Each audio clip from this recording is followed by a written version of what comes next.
రేపే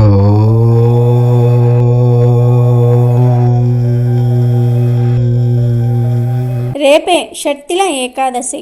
మానవులు తెలిసి తెలియక చేసిన పాపాలను పోగొట్టుకోవడానికి శ్రీ మహావిష్ణువు ఏకాదశి వ్రతాన్ని ప్రసాదించాడని పురాణాలు వివరిస్తూ ఉన్నాయి. ఇలా సంవత్సరానికి 24 ఏకాదశులు, అంటే నెలకు 2 ఏకాదశులు వస్తాయి. మానవులు తప్పులు తెలుసుకుని సన్మార్గంలో నడవటం ఉత్తమం. చేసిన తప్పులు మరియు పాపాలను ఇలాంటి ఏకాదశి మహాపర్వదినం రోజు నిష్ఠతో ఉపవాస వ్రతం తీసుకొని పోగొట్టుకోవచ్చు. పుష్యమాసం బహుళపక్షంలో వచ్చే ఏకాదశిని షట్తిల ఏకాదశి అని అంటారు. ఇది మహాపుణ్యదినం. ఈరోజు భక్తి శ్రద్ధలతో ఉపవాస దీక్షను తీసుకొని నువ్వులను 6 విధాలుగా ఉపయోగిస్తే సమస్త పాపాలు పోయి మానవులకు నరకబాధలు పోతాయి. ఈ ఏకాదశి రోజు మీ ఇంట్లో ఉండే బియ్యం డబ్బాలో ఇది ఒక్కటి వేస్తే మీకు తరతరాలకు తరగని డబ్బు వస్తుంది. 4 వైపుల నుండి కోరుకున్నంత డబ్బు వస్తుంది. ఏకాదశి రోజు బియ్యం డబ్బాలో ఇది వేయటం వల్ల మీరు లక్షాధికారులుగా మారిపోతారు. బియ్యం మన అందరి ఇళ్లల్లో ఉంటాయి. కొందరు బియ్యాన్ని బియ్యం డబ్బాలో, స్టీల్ డబ్బాలో, క్యాన్లో వేసుకుంటూ ఉంటారు. బియ్యంతో పరిహారాలను కూడా చేస్తారు. మీ ఇంటిలో బియ్యం నిండుకోకుండా ఉండడానికి, అలాగే మీ సంపాదన పెరగడానికి ఏకాదశి రోజు బియ్యం డబ్బాలో ఇది వేయాలి. బియ్యాన్ని లక్ష్మీదేవి స్వరూపంగా భావిస్తాము. బియ్యాన్ని వండితే అది అన్నమవుతుంది. బియ్యంలో పసుపు వేసి కలిపితే అవి అక్షింతలవుతాయి. బియ్యాన్ని కింద పడనివ్వకూడదు అని, బియ్యాన్ని కాళ్ళతో తన్నకూడదు అని మన పెద్దలు చెప్తూ ఉంటారు. మనలో చాలామందికి రేషన్ బియ్యం వస్తాయి. అయితే కొందరికి నెల పూర్తి అవ్వకముందే బియ్యం పూర్తయిపోతాయి, అంటే అయిపోతాయి. బియ్యం నిండుకోవటం అనేది అశుభానికి సంకేతం. మీ ఇంటిలో బియ్యం నిండుగా ఉంటేనే లక్ష్మీదేవి, అన్నపూర్ణాదేవి తిష్ట వేసుకొని కూర్చుంటారు. మీ ఇంటిలో డబ్బు కూడా ఉంటుంది. లక్ష్మీదేవి అనుగ్రహం, అన్నపూర్ణాదేవి అనుగ్రహం మీకు కలగాలంటే ప్రతిదన మీరు కొంచెం బియ్యాన్ని పక్కకు తీసి మూట కట్టాలి. ఆ మూటను మీ పూజా గదిలో పెట్టాలి. నెల పూర్తి అయిన తర్వాత మూట కట్టిన బియ్యాన్ని తీసి నైవేద్యం చేసి అమ్మవారికి సమర్పించాలి. ఆ తర్వాత ఆ ప్రసాదాన్ని అందరూ తినాలి. లేదా మీరు రోజు బియ్యం కడుగుతారు కదా, బియ్యాన్ని కడిగే ముందు ఒక గుప్పెడు బియ్యాన్ని పక్కకు పెట్టండి. అలా ప్రతిరోజు తీసి పక్కకు పెట్టి తర్వాత ఆ బియ్యాన్ని ఎవరికైనా దానం చేయండి. బియ్యాన్ని దానం చేయటం వల్ల అన్నపూర్ణాదేవి సంతోషిస్తుంది. బియ్యంతో నైవేద్యం చేయటం వల్ల లక్ష్మీదేవి సంతోషిస్తుంది. ఇలా ప్రతి నెల మీరు బియ్యంతో ఈ పరిహారాలను చేస్తే మీకు మరియు మీ కుటుంబ సభ్యుల వారికి తరతరాలకు తిండికి లోటు అనేదే ఉండదు. ఇక మీ ఇంటిలో బియ్యం డబ్బాతో పాటు డబ్బు కూడా నిల్వ ఉండాలంటే ఏకాదశి రోజు మర్చిపోకుండా బియ్యం డబ్బాలో ఇది పెట్టాలి. బియ్యం డబ్బాలో వీటిని పెడితే అతి త్వరలో మీ సంపాదన పెరుగుతుంది. 4 వైపుల నుండి డబ్బు వచ్చి పడుతుంది. మరి ఏకాదశి రోజు బియ్యం డబ్బాలో ఏం పెట్టాలో ఈ వీడియోలో వివరంగా తెలుసుకుందాము. అంతకన్నా ముందు మా వీడియో నచ్చితే లైక్ చేసి షేర్ చేయండి. అలాగే మా ఛానల్ని కూడా సబ్స్క్రైబ్ చేసుకుని మాకు సపోర్ట్ చేయండి. షట్తిల ఏకాదశికి సంబంధించిన ఒక చిన్న కథను విందాం. ఒకసారి శ్రీకృష్ణుణ్ణి నారదుడు ఇలా అడుగుతాడు, కృష్ణ, షట్తిల ఏకాదశి గొప్పతనం ఏంటి? ఈ వ్రతాన్ని గతంలో ఎవరైనా చేశారా? ఈ ఏకాదశి వ్రతం ఎటువంటి ఫలితాలను ఇస్తుంది అని అడుగుతాడు. దానికి శ్రీకృష్ణుడు నారదునితో ఇలా అంటాడు, నారద, షట్తిల ఏకాదశి ఎంతో పవిత్రమైనది. ఏడాదిలో వచ్చే 24 ఏకాదశులలో ఉపవాసం ఉండకపోయినా ఈ ఒక్క ఏకాదశికి ఉపవాసం ఉంటే అంతటి ఫలితాలను ఇస్తుంది. ఈ ఏకాదశి గొప్పతనాన్ని తెలిపే ఒక కథ చెప్తాను, విను జాగ్రత్తగా అని శ్రీకృష్ణుడు ఇలా చెప్పటం ప్రారంభించాడు. పూర్వం భూలోకంలో ఒక బ్రాహ్మణ స్త్రీ ఉండేది. ఆమె ఒంటరిది. ఆమెకు ఎవ్వరూ లేరు. ఆమె ప్రతిరోజు ఏదో ఒక వ్రతం ఆచరిస్తూ ఉండేది. శాస్త్రములు చెప్పినట్టు ఏ పండుగ వస్తే ఆ దేవతను పూజించేది. ప్రతిరోజు ఒకసారి మాత్రమే భోజనం చేసేది. నిరంతరం శ్రీకృష్ణుణ్ణి, అంటే నన్ను భక్తితో ఆరాధించేది. ఆ విధంగా నా పండుగల యందు కూడా ప్రతిరోజు ఉపవాసం ఉండేది. అదేవిధంగా దీనుల పట్ల, బ్రాహ్మణుల పట్ల, ఆడవారి పట్ల ఉదారంగా ప్రవర్తించేది. ఇల్లు లేని వారికి ఇల్లు ఇచ్చేది. అన్ని ఉపవాసాలు చేస్తూ ఆమె అనంతమైన శక్తిని సాధించింది. ఇన్ని ఉపవాసాలు చేసినా ఆమెలో ఒక లోటు ఉండేది. అదేంటంటే ఆమె ఎప్పుడూ కూడా బ్రాహ్మణులకు, పేదలకు అన్నదానం చేయలేదు. దేవతలకు కూడా ఎప్పుడూ కూడా అన్నాన్ని నివేదన చేయలేదు. ఎప్పుడూ ఉపవాసాలే ఉండటం చేత ఒంటరిగా ఉండేది. పెద్దగా అన్నం కూడా వండుకునేది కాదు. అన్నదానానికి మించిన దానం ఏమీ లేదు. కానీ ఆమె అన్నదానం చేయలేదు. ఆమె అనేక ఉపవాసాలు చేసి తన శరీరం పవిత్రం చేసుకుంది. దానిలో ఏమాత్రం సందేహం లేదు. దానివల్లే ఆమె వైకుంఠం సంపాదించింది. కానీ అన్నదానం విలువ ఇంకా ఆమె తెలుసుకోలేదు. ఒకరోజు ఆమెను పరీక్షించడానికి ఆమె ఇంటికి భిక్షం ఎత్తుకునేవాడిలా వెళ్ళి ఆమె ఇంటి ముందు నిల్చుని భిక్షాందేహి మాత అన్నపూర్ణేశ్వరి అని కేక పెట్టాను. అప్పుడు ఆ స్త్రీ ఇలా అంది, ఎక్కడ నుండి వచ్చావయ్యా, నాకు నిజం చెప్పు అని గట్టిగా అరిచింది. అప్పుడు కూడా నేను భిక్షం పెట్టమ్మా, నీకు పుణ్యం ఉంటుంది అని అన్నాను.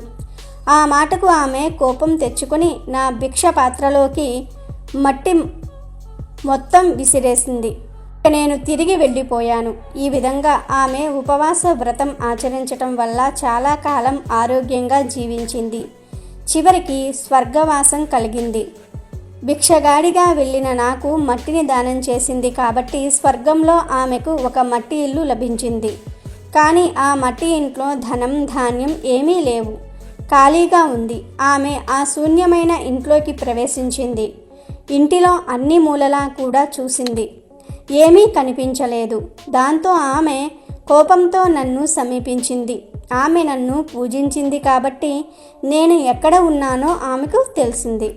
ఆమె నా దగ్గరకు వచ్చి నాతో, భగవంతుడా, నేను ఎన్నో కఠినమైన వ్రతాలు, ఉపవాసాలు ఆచరించాను. సమస్త దేవతలను పూజించాను. ఇంత చేసిన నాకు ఈ స్వర్గంలో ఏమీ లేని మట్టి ఇల్లు లభించింది. అందులో తినడానికి ఏమీ లేవు అన్నది. దానితో నేను ఆమెతో ఇలా అన్నాను, నీవు వచ్చిన దారినే మళ్ళీ ఇంటికి వెళ్ళు. ఆ ప్రదేశానికి మహా తపస్శాలివి అయిన నిన్ను చూడడానికి దేవతల భార్యలు అందరూ కూడా అక్కడకు వస్తారు. వాళ్ళు వచ్చాక నీవు తలుపు లోపలికి వెళ్ళి గడియ పెట్టుకో. వాళ్ళందరూ ఎంత తలుపు తట్టినా తీయకు. వారితో ఇలా అను, షట్టిల ఏకాదశి వ్రతం వలన కలిగే పుణ్య ఫలమును ఇస్తేనే తలుపులు తెరుస్తాను అని వారితో చెప్పు అని చెప్పి పంపించాను. అంతటా ఆమె ఇంటికి వెళ్ళి తలుపు తెరిచి లోనికి వెళ్ళి గడియ పెట్టుకుంది. ఇంతలో దేవతల స్త్రీలు ఆమె ఇంటి గుమ్మం దగ్గరకు వచ్చారు. వారందరూ కూడా తలుపు కొడుతూ, అమ్మ సుందరవదన, నిన్ను చూడడానికి మేము అందరం నీ ఇంటి గుమ్మం ముందు నిలబడి ఉన్నాము, తలుపు తెరువు అని అన్నారు. అప్పుడు ఆమె, దేవతలారా, మీరు విశేషంగా నన్ను చూడడానికి వచ్చినట్లయితే షట్టిల ఏకాదశి వ్రత పుణ్యమును ప్రసాదిస్తే తప్ప తలుపు తెరవను అంటుంది. వారంతా ఆమె మాటలు విని వ్రత ఫలం కాదు, ఆ వ్రతం ఎలా చేయాలో వివరిస్తామని చెప్పారు. దాంతో ఆమె తలుపు తెరిచింది. అందరూ ఆమెను చూశారు.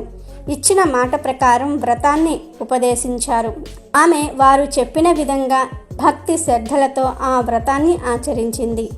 అలా ఆమె క్షణకాలంలోనే దివ్యమైన సౌందర్య రాశిగా మారిపోయింది.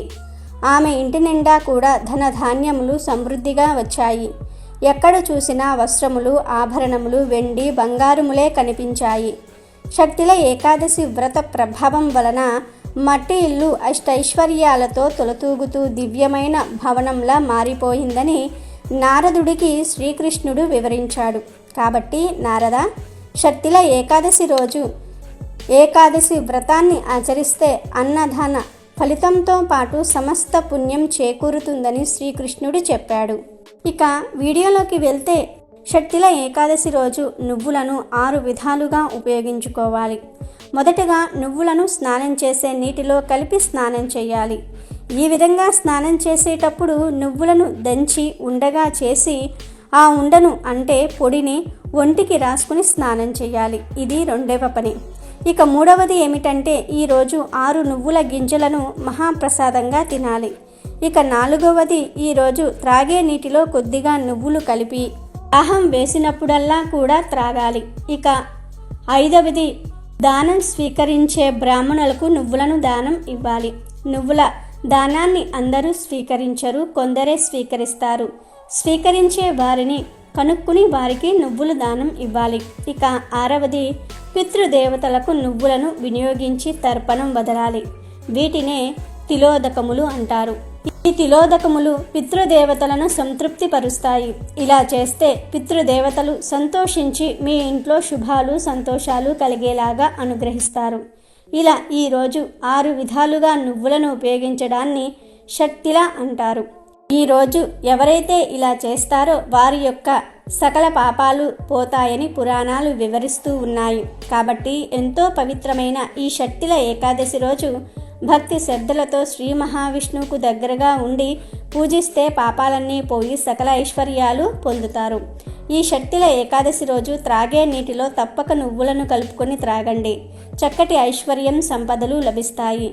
ఏడాదిలో వచ్చే 24 ఏకాదశులలో ఉపవాసం ఉండలేని వారు కనీసం ఈ ఒక్క షట్టిల ఏకాదశి రోజు ఉపవాసం ఉండి నువ్వులను 6 విధాలుగా కూడా ఉపయోగిస్తే అన్ని ఏకాదశులలో ఉపవాసం ఉన్న ఫలితం కలుగుతుందని పురాణాలు వివరిస్తూ ఉన్నాయి.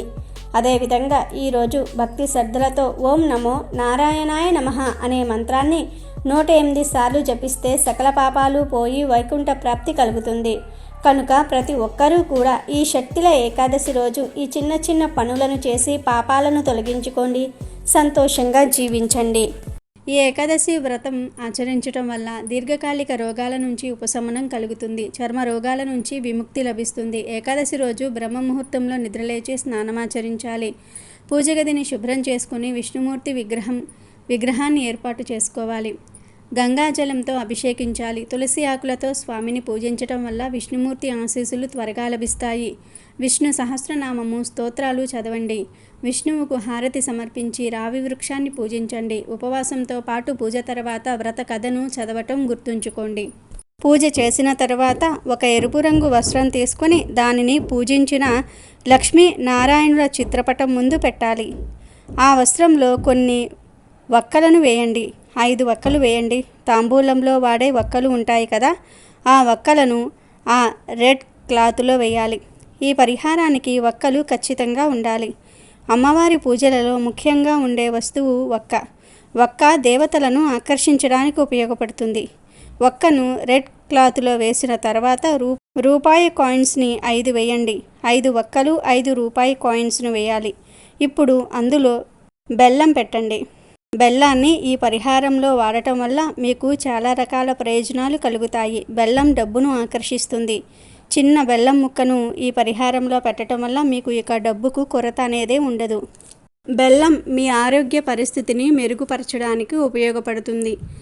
ఉద్యోగము వ్యాపారంలో పురోగతితో పాటు గౌరవాన్ని పెంచుతుంది. బాగా డబ్బు సమస్యలు ఉన్నాయని బాధపడేవారు, అప్పులలో చిక్కుకొని ఇబ్బంది పడేవారు రేపు ఏకాదశి రోజు ఎరుపు రంగు వస్త్రంలో బెల్లం పెట్టి దానిపై పసుపు కుంకుమను వేయాలి. ఒక్క 5 రూపాయి బిళ్ళలు బెల్లము, పసుపు, కుంకుమ రెడ్ కలర్ క్లాతులో వేసి మూట కట్టి ఆ మూటకు ధూపం చూపించండి. హారతి ఇవ్వాలి. ఆ తర్వాత ఈ మూటను పట్టుకొని మీ సంకల్పం చెప్పుకోవాలి. కొంచెం సేపు ఆ మూటను లక్ష్మీనారాయణుల పటం దగ్గరనే వదిలివేసేయండి. 5-10 నిమిషాలు అయిన తర్వాత ఆ మూటను మీ బియ్యం డబ్బాలో కొంచెం బియ్యం తీసి అందులో పెట్టండి. మూట పెట్టిన తర్వాత ఆ మూటపై బియ్యం వేసి కప్పేయండి.